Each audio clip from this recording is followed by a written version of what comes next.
He's got some mana. He's got a creature. He untaps, nothing untaps. He has no cards that depend on upkeep. He will draw. Okay. That sounds like a pretty good deal.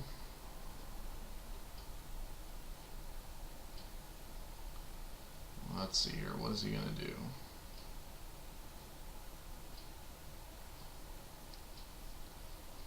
Alright, he's going to play a special land. Last gameplay's tutorial, we did see one legendary creature, a Hound of Konda. This is a special land that my opponent is playing. It's legendary too, which means that this is the only Igiano castle, hopefully I pronounced that correctly, that he will ever be able to play without it being destroyed. It adds 1 white, and he may pay 1 white and prevent the next 2 damage that would be dealt to any of his legendary creatures. His creature right now is not legendary, but should he play one, he will have a way to prevent damage to it. He will play it. He will tap for 4 during his main phase and play another samurai. Another samurai means it probably has one of the main samurai abilities. In this case, this one does. It has Bushido. Let's get that all set up here so I can talk about it. Indebted Samurai is his name. He cost 1 white and 3 colorless, and my opponent did tap 4. It is a creature samurai, so it might get samurai abilities. It has the Bushido ability, which is vindictive of Bushido, or samurai, which means if he gets involved in combat and is blocked or becomes blocked, is blocked, becomes blocked, is blocked, becomes blocked, it's the same thing. So if he blocks too, he'll get bigger, so that means he could be a 3/4. And he has an extra ability. It says whenever a samurai you control, and he has 2 of them right now, are put into a graveyard from play, that's where creatures go after they die, you may put a +1/+1 counter, some kind of indication, a counter on Indebted Samurai. So if I have other samurai that die, he will get bigger. If he dies himself, he won't get the counter because there's no way for him to become bigger in the graveyard. A dead man's dead. There's no way to gain skills or abilities when you're in your graveyard, you know. You suddenly don't get weightlifting skills, you know. Okay, so... Alright. He's summoning sick. And right now I don't want to take, my opponent doesn't want to take another 9 damage. That was pretty painful. He has a couple blockers now. He's going to go ahead and chill out. So he's going to move from his second main phase, past his combat phase, and end step. That means it's going to be my turn again. Alright, good deal. I will untap. Let's do this thing. Upkeep. No cards that require upkeep. I will draw. Here's my deck. Draw. Well, I could play another land, but it comes in a play tap because it's special. Nope. I think what I am going to do is, hitting him for 9 damage was pretty nice last turn. I'm going to go ahead and whack him again for 9. And my opponent, his Igiano castle is tapped, so even if any of these were legendary, it wouldn't matter. But my opponent definitely doesn't want to take another 9 damage, so, and most likely his samurai will be going to the graveyard, which means that he will get an additional bonus once that happens. So this guy is a 3/5, this guy is a 2/4, this guy is a 4/4, 3/4. Basically this guy can block this guy without dying, so that's going to happen. When he becomes involved in blocking, he will be bumped up to 4 toughness, and this guy will only do 3 damage, so both will live. This guy is going to go ahead and chump block the larger of the creatures, the 4/4, and yeah, my opponent's counting on this guy dying and making this guy bigger once he's put into the graveyard. He'll get a +1/+1 counter. Meanwhile, he's blocked the damage between this combat. Alright, but I have a trick up my sleeve. Oh, yes I do. I'm going to pay 1 white and 1 colorless to satisfy this instant. I could play this at any particular time, but this is a spell, it's not a creature. And you'd only be able to play anything during your main phase. We're not in our main phase, we're during our combat phase. And so the only things that can happen during any other phase but your main phase is instants and abilities. So I have to be playing an instant or ability right now, and it turns out that that is the case. I'm playing a card called Karome. Karome? Question. Okay, pointer.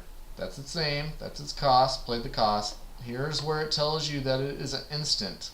Remember, only instants and abilities can be used somewhere else other than your main phase.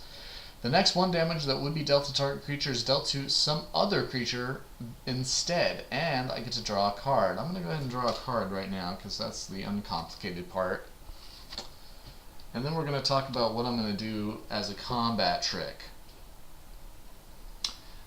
This guy's only going to do 3 damage to this guy. Should I make this bigger? Sure, let's do that. My veteran militia, who is attacking, gets the +2/+2 bonus from the Murdergan of Petrichor, so he's actually a 3/4. So his attack is 3. Meanwhile,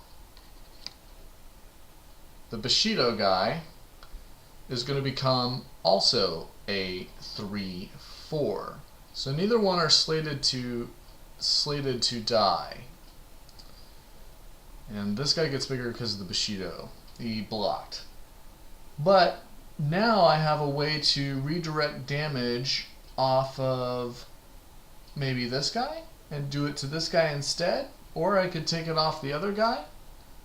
And that's exactly what I'm going to do. I'm going to remove the damage from the other guy, and I'm going to bump the damage dealt this turn to the Bushido Samurai, the Indented Samurai, up to a full 4. 3 of it's going to come from my veteran militia, and 1 of it's going to come from my instant Karome. Man, I wish I knew how to pronounce that, but I don't. And I'm not going to look it up. So, it's dealt to my Indented Samurai.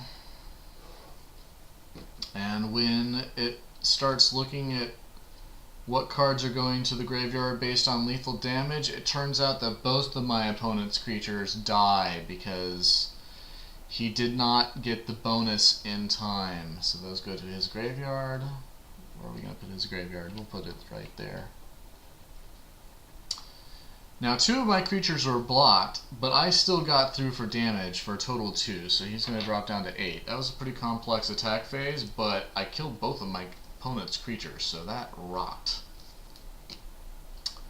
My opponent, do I have anything else to play during my secondary main phase? No. End phase? Yes. Okay, go ahead. Let's go ahead and move on.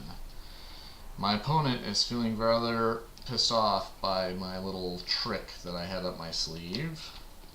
He's frustrated. He'll untap, he'll upkeep, he'll draw, he'll huff and puff and blow the house down. He's going to go ahead and play a mountain. During his main phase, he has 2 options to play.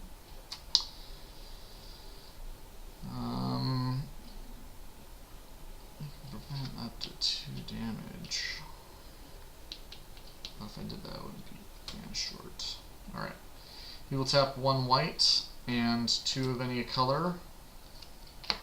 He'll play another Samurai. Kitsu Blade Master, apologize. There's his name, there's his cost. He did tap 1 white and 2 of any other color.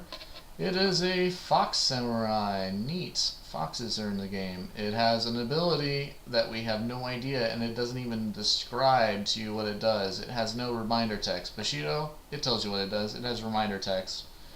Here is a word that we have no idea what it means. We'd have to like look up the glossary of magic, but it's a 2/2, so the Bushido will make it bigger if it is blocked or does block. What does the first strike mean? Alright, so this is kind of where magic gets complicated in the sense that there are words that have they make intuitive sense. In other words, first strike, what does that potentially mean? Intuitively, we would guess that this guy gets to attack or do damage or something first, like he has first strike, so he's going to do it first. Turns out that your intuitive leap and that most people would most likely guess on the first strike is in fact 2. There are actually 2 modes of damage when it comes to attack. There are first strike damage and normal damage, and they resolve at different times. So that means that any damage that this guy does, which is going to be 3 in some sort of creature-creature exchange, where he blocks or becomes blocked, he will get to do his damage first. So that's what that means. Alright, but all creatures are summoning sick, unless they have another ability that says they're not, and he's getting orientated, but that does mean he can block if he needs to, and with 8 life left, and I'm totally at 20, it looks like that might be the case. Okay, so he goes through he decides not to attack, he can't attack, his creature's summoning sick, he decides to go through an end phase, my opponent does, and now it'll be my turn. I start the turn by untapping, restoring my board. I will draw a card. Oh, I didn't play a land last turn? Oh my goodness. Oh my goodness, oh my goodness. Can't believe it. Okay. Well, play a forest.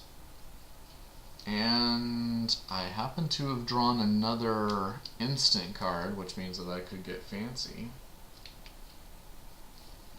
I'll go ahead and see how combat goes. I'm going to go ahead and attack again for a total of 9 if he does not block. He's at 8. My opponent is at 8 life. Here's his creature. It's summoning sick. But it can block, and it needs to if he's going to live.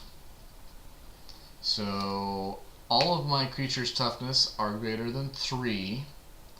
The instant in my hand is a little bit more valuable than that, in the sense that if all my creatures are going to live and none of them are in danger to die, I'm just going to let him soak up the damage. He's going to block the biggest guy knowing that he's going to go ahead and die anyway. And my opponent's going to take a total of 5 damage. So he goes from 8 down to 3. He loses his samurai. And now combat is over, and I decided not to interrupt combat again with an instant card, which is one of the only things that can be done not during my main phase. I'm actually now in my second main phase, and so this is where I do everything else. During my first main phase, I play the land, which means I have 5 total. I will tap for 5. I will play a creature that costs 5.